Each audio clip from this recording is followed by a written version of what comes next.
Hello everyone, कैसे हो आप सब। एक बार पुनः स्वागत है आप सभी का हमारे अपने YouTube channel Shiv coaching classes पर। उम्मीद करते हैं आप सभी मस्त होंगे, बेहतर होंगे, आप सभी की पढ़ाई बेचैस चल रही होगी।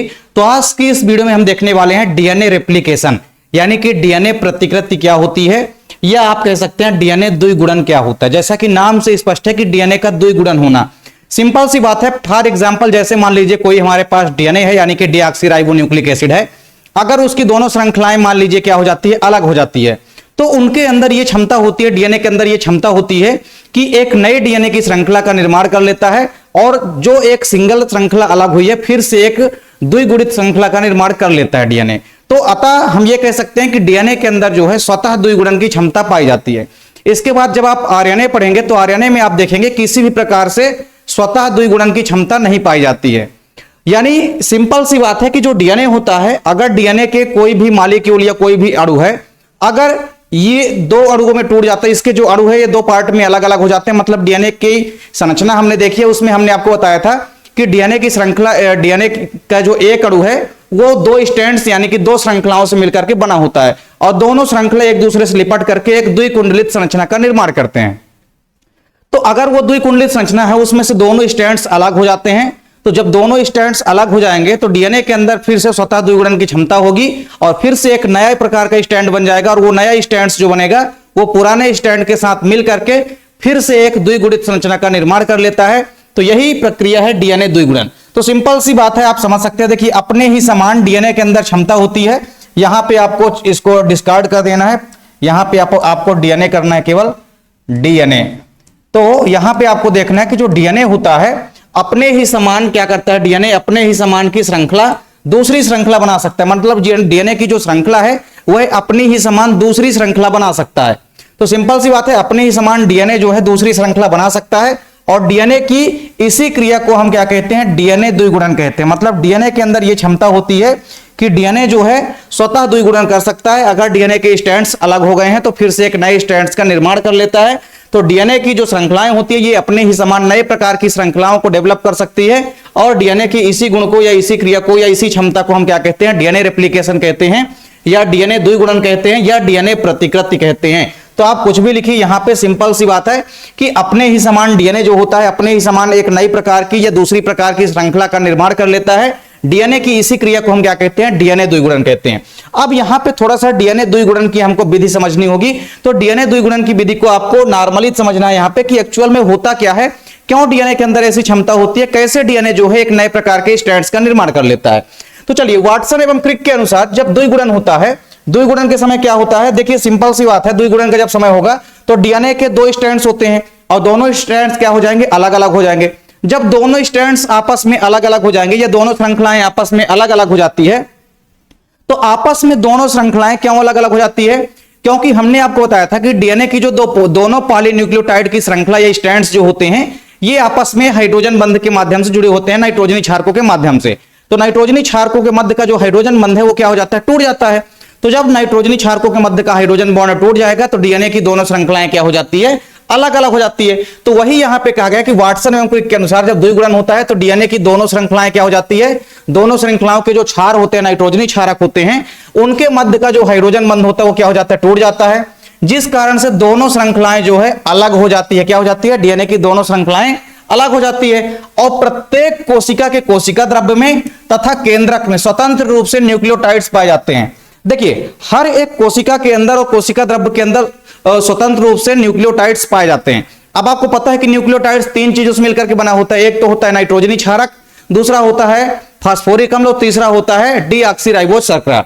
तो ये तीनों आपस में मिलकर करके न्यूक्लियोटाइड बनाएंगे, और न्यूक्लियोटाइड फिर से आपस में कई सारी न्यूक्लियोटाइड केंद्रक के अंदर की कई सारी कोशिका द्रव्य के अंदर की कई सारी जो न्यूक्लियोटाइड्स हैं ये आपस में मिल जाएंगी, और आपस में मिलकर के एक नए प्रकार के डीएनए की श्रृंखला का निर्माण कर लेती हैं। तो आप समझ सकते हैं कि जो कोशिका द्रव्य होता है तथा केंद्रक होता है इसमें कई सारे न्यूक्लियोटाइड्स पाए जाते हैं, और डीएनए की ये क्या करते हैं, ये डीएनए की एक नई श्रृंखला का निर्माण कर देते हैं, यानी कि डीएनए की एक द्विगुणित श्रृंखला का फिर से निर्माण कर देते हैं।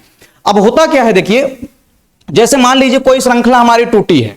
अब जैसे मान लीजिए एक हमारे पास ये श्रृंखला है डीएनए की, एक हमारे पास ये डीएनए की श्रृंखला है। अब इसमें दो स्ट्रैंड्स हैं, अब दोनों स्ट्रैंड्स टूट जाएंगे तो एक स्ट्रैंड्स ये होगा और दूसरा स्ट्रैंड्स ये होगा, ठीक। तो दोनों स्ट्रैंड्स अब क्या हो चुके हैं, अलग अलग हो चुके हैं। अब इनमें होगा क्या कि देखिए कई सारे न्यूक्लियोटाइड्स पाए जाते हैं। एक मान लीजिए यहाँ पे न्यूक्लियोटाइड है, एक यहाँ पे न्यूक्लियोटाइड है, एक न्यूक्लियोटाइड यहाँ पे, एक यहाँ पे। यहाँ पे इसको आपको डीपली नहीं, आपको नॉर्मली थोड़ा एग्जांपल के माध्यम से समझना है। जैसे मान लीजिए यहाँ पे 4 न्यूक्लियोटाइड्स हैं, डीएनए के जो दोनों स्ट्रैंड्स टूटे हैं उनके न्यूक्लियोटाइड्स की बात कर रहे हैं। तो डीएनए की जो दोनों श्रृंखला है, इनकी श्रृंखलाओं में क्या है, कई सारे न्यूक्लियोटाइड्स हैं, ठीक। अब डीएनए की संरचना के अंदर आप देखेंगे कि जो केंद्रक होता है, केंद्रक में क्या होते हैं, बहुत सारे न्यूक्लियोटाइड्स पाए जाते हैं। तो जैसे कुछ न्यूक्लियोटाइड्स ऐसे होंगे जिनमें आप देखेंगे एडेनिन नाइट्रोजनी क्षारक उपस्थित होगा। क्या होगा, कुछ तो न्यूक्लियोटाइड्स ऐसे होंगे जिसमें कि एडेनिन नाइट्रोजनी क्षारक उपस्थित होगा, और कुछ न्यूक्लियोटाइड्स ऐसे होंगे जिसमें कि थायमीन न्यूक्लियोटाइड उपस्थित होगा। तो अब आप देखेंगे कि जैसे मान लीजिए ये जो श्रृंखला हमारी टूटी है, अब ये टूटी वाली श्रृंखला है, मान लीजिए ये एडेनिन वाला न्यूक्लियोटाइड है, यहां पे एडेनिन वाला न्यूक्लियोटाइड है, तो यहां पे जुड़ जाएगा, यहां पे थायमीन वाला न्यूक्लियोटाइड जुड़ जाएगा, यहां पे क्या जुड़ जाएगा, यहां पे थायमीन वाला न्यूक्लियोटाइड जुड़ जाएगा।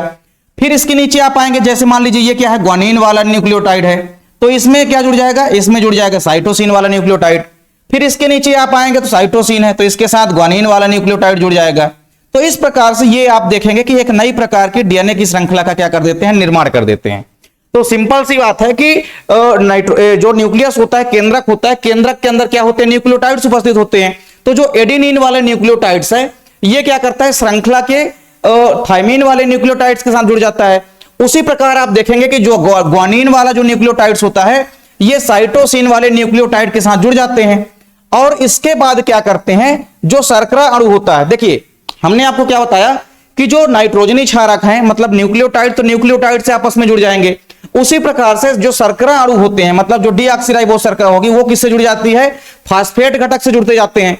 तो इस प्रकार से पूरे के पूरे न्यूक्लियोटाइड्स जो हैं एक क्रम में, सीक्वेंस में व्यवस्थित हो जाते हैं और एक नई श्रृंखला का निर्माण कर लेते हैं। तो यानी यहां पे हमारा एक जैसे डीएनए का मॉलिक्यूल है, ये क्या है, हमारा डीएनए मॉलिक्यूल है, ये हमारा डीएनए का अणु है। अब इस डीएनए के अणु में आपको क्या दिखाई दे रहा है कि यहां पे 2 श्रृंखलाएं या 2 स्ट्रैंड्स नजर आ रहे हैं। अब दोनों स्ट्रैंड्स क्या हो जाएंगे, अलग हो जाएंगे। तो जब दोनों स्ट्रैंड्स क्या हो जाएंगे, अलग हो जाएंगे, तब होगा क्या, तब आप देखेंगे कि इस प्रकार से यहां पे पूरे के पूरे जो न्यूक्लियोटाइड्स हैं केंद्रक के अंदर के, ये न्यूक्लियोटाइड्स आपस में मिलकर करके एक नए डीएनए के स्ट्रैंड्स को बना लेंगे, और फिर से एक डीएनए का ये जो श्रृंखला अलग हुई थी, या डीएनए का ये जो स्ट्रैंड्स अलग हुआ था, ये स्ट्रैंड्स जो है फिर से एक द्विकुंडलित संरचना का निर्माण कर लेता है। उसी प्रकार देखिए ये डीएनए की क्या है, पुरानी श्रृंखला जो टूटी हुई है। तो ये तो मान लीजिए डीएनए की क्या है, पुरानी श्रृंखला या पुराना स्ट्रैंड है, तो आप पुरानी श्रृंखला लिख सकते हैं यहाँ पे। तो ये डीएनए की पुरानी श्रृंखला जो कि टूट चुकी है। अब इसमें देखिए यहाँ पे एक नई श्रृंखला डेवलप होगी। तो नई श्रृंखला कैसे डेवलप होगी, देखिए पुरानी श्रृंखला तो सेम वही रहेगी। अब क्या होगा कि न्यूक्लियस के अंदर बहुत सारे न्यूक्लियोटाइड्स उपस्थित हैं, तो वो न्यूक्लियोटाइड्स आपस में जुड़ेंगे। आपस में न्यूक्लियोटाइड्स कैसे जुड़ेंगे, जैसे यहां पे मान लीजिए एडेनिन वाला न्यूक्लियोटाइड उपस्थित है, तो एडेनिन वाले न्यूक्लियोटाइड से यहां पे क्या जुड़ जाएगा, थायमीन वाला न्यूक्लियोटाइड जुड़ जाएगा। उसी प्रकार अगर यहां पे ग्वानिन वाला न्यूक्लियोटाइड उपस्थिथ है, तो यहां पे आप देखेंगे साइटोसिन वाला जुड़ जाएगा। इस प्रकार से तो क्रमशः इसी प्रकार से एडेनिन वाला थायमीन से, थायमीन वाला साइटोसिन से, सॉरी थायमीन वाला एडेनिन से, ग्वानिन वाला साइटोसिन से, और साइटोसिन वाला किससे जुड़ जाएगा, साइटोसिन वाला ग्वानिन से जुड़ जाएगा। यानी एक नई श्रृंखला बन गई। तो ये तो डीएनए की पुरानी श्रृंखला है, और ये डीएनए की क्या है, एक नई श्रृंखला है। तो ये डीएनए की एक नई श्रृंखला बन गई। तो सिंपल सी कहानी है कि जो न्यूक्लियोटाइड्स होते हैं वही आपस में मिलकर के एक पॉलीपेप्टाइड श्रृंखला का निर्माण करते हैं। मतलब सिंपल सा है कि डीएनए के जो न्यूक्लियोटाइड्स होते हैं ये आपस में मिलते हैं लगभग हजारों की संख्या में, और एक नई पॉलीपेप्टाइड श्रृंखला का निर्माण कर देते हैं। और वो पॉलीपेप्टाइड श्रृंखला जो है पुरानी श्रृंखला के साथ आकर के जुड़ जाती है और फिर से एक द्विकुंडलित संरचना का निर्माण कर देती है। तो सेम उसी प्रकार से जुड़ते हैं जैसे आपस में हमने आपको डीएनए की स्ट्रक्चर में बताया था हमने कि जो एडेनिन वाला न्यूक्लियोटाइड है वो किसके साथ जुड़ता है, थायमीन वाले न्यूक्लियोटाइड के साथ जुड़ता है। जैसे देखिए इस प्रकार से, ये जैसे मान लीजिए क्या है, ये हमारा क्या है, कोई भी शर्करा है। अब इस डीऑक्सीराइबोस शर्करा से क्या होता है, फास्फोरिक अम्ल जुड़ा होता है इस प्रकार से फास्फेट समूह के रूप में, और यहां पे मान लीजिए कोई नाइट्रोजनी क्षारक जुड़ा होता है जैसे एडेनिन हो गया। तो अब इसका जो एडेनिन वाला न्यूक्लियोटाइड होगा, ये जो नई श्रृंखला बनी है उसके थायमीन वाले न्यूक्लियोटाइड से जुड़ जाएगा, और उसी प्रकार ग्वानिन वाला जो न्यूक्लियोटाइड है ये नई श्रृंखला के साइटोसिन वाले न्यूक्लियोटाइड के साथ जुड़ जाएगा, और जुड़ करके सेम इसी प्रकार से एक डीएनए की नई श्रृंखला का निर्माण कर देंगे, और दोनों श्रृंखलाएं लिपट करके एक फिर से द्विगुणित श्रृंखला का निर्माण कर देती हैं। तो सिंपल सी बात है कि डीएनए डुप्लीकेशन या डीएनए रेप्लिकेशन क्या है? डीएनए रेप्लिकेशन का मतलब है कि डीएनए अणुओं के अंदर यह क्षमता होती है कि वो अपनी श्रृंखला के समान एक नई प्रकार की श्रृंखला या एक नए प्रकार के स्ट्रैंड्स का निर्माण कर सकते हैं। इसी प्रक्रिया को हम बोलते हैं डीएनए रेप्लिकेशन और इसी को हम बोलते हैं डीएनए प्रतिकृतियन। क्या बोलते हैं? डीएनए प्रतिकृति बोलते हैं या डीएनए द्विगुणन। डीएनए का द्विगुणन हो रहा है। द्विगुणन का मतलब है कि डीएनए की अगर श्रृंखला टूट गई है तो इसका फिर से द्विगुणन हो जाता है, फिर से द्विकुंडलित संरचना का निर्माण हो जाता है। तो कैसे निर्माण होता है? तो हमने बताया कि केंद्रक के अंदर क्या होते हैं, बहुत सारे न्यूक्लियोटाइड्स होते हैं जो कि आपस में जुड़ करके एक पॉलीपेप्टाइड श्रृंखला का निर्माण कर लेते हैं। और वो पॉलीपेप्टाइड की श्रृंखला जो है, ये जो पुरानी वाली पॉलीपेप्टाइड की श्रृंखलाएं हैं जो कि टूट गई हैं, अलग अलग हो गई हैं, इनके साथ आकर के जो एडेनिन वाला न्यूक्लियोटाइड है ये थाइमिन वाले न्यूक्लियोटाइड के साथ जुड़ जाएगा। ग्वानिन वाला जो न्यूक्लियोटाइड है वो हमारा साइटोसिन वाले न्यूक्लियोटाइड के साथ जुड़ जाएगा और जुड़ करके आपस में इस प्रकार से एक नए डीएनए के अणुओं का निर्माण कर देते हैं। तो एक डीएनए का अणु ये बन जाएगा और एक डीएनए का ये अणु बन जाएगा। तो डीएनए अणुओं का नए यहाँ पे डीएनए अणुओं का निर्माण हो जाएगा। और जो नए डीएनए अणु बने हैं ये कैसे हैं? ये भी डिप्लॉइड है यानी कि द्विगुणित हैं। तो सिंपल सी बात है, यहाँ पे आपको ये समझ में आ गया होगा कि डीएनए का रेप्लिकेशन कैसे होता है, मतलब डीएनए का प्रतिकृतियन कैसे होता है, डीएनए की सेम संरचना कैसे बन जाती है, सेम श्रृंखला का निर्माण, नई श्रृंखला का निर्माण कैसे हो जाता है। तो उम्मीद करता हूं वीडियो पसंद आई होगी। वीडियो अच्छी लगे तो लाइक कमेंट जरूर करें, साथ ही साथ दोस्तों के बीच ज्यादा से ज्यादा वीडियो को शेयर करें। चैनल पे अगर आप नए हैं तो चैनल को सब्सक्राइब जरूर कर लीजिए। मिलते हैं नेक्स्ट वीडियो में, तब तक के लिए जय हिंद, वंदे मातरम।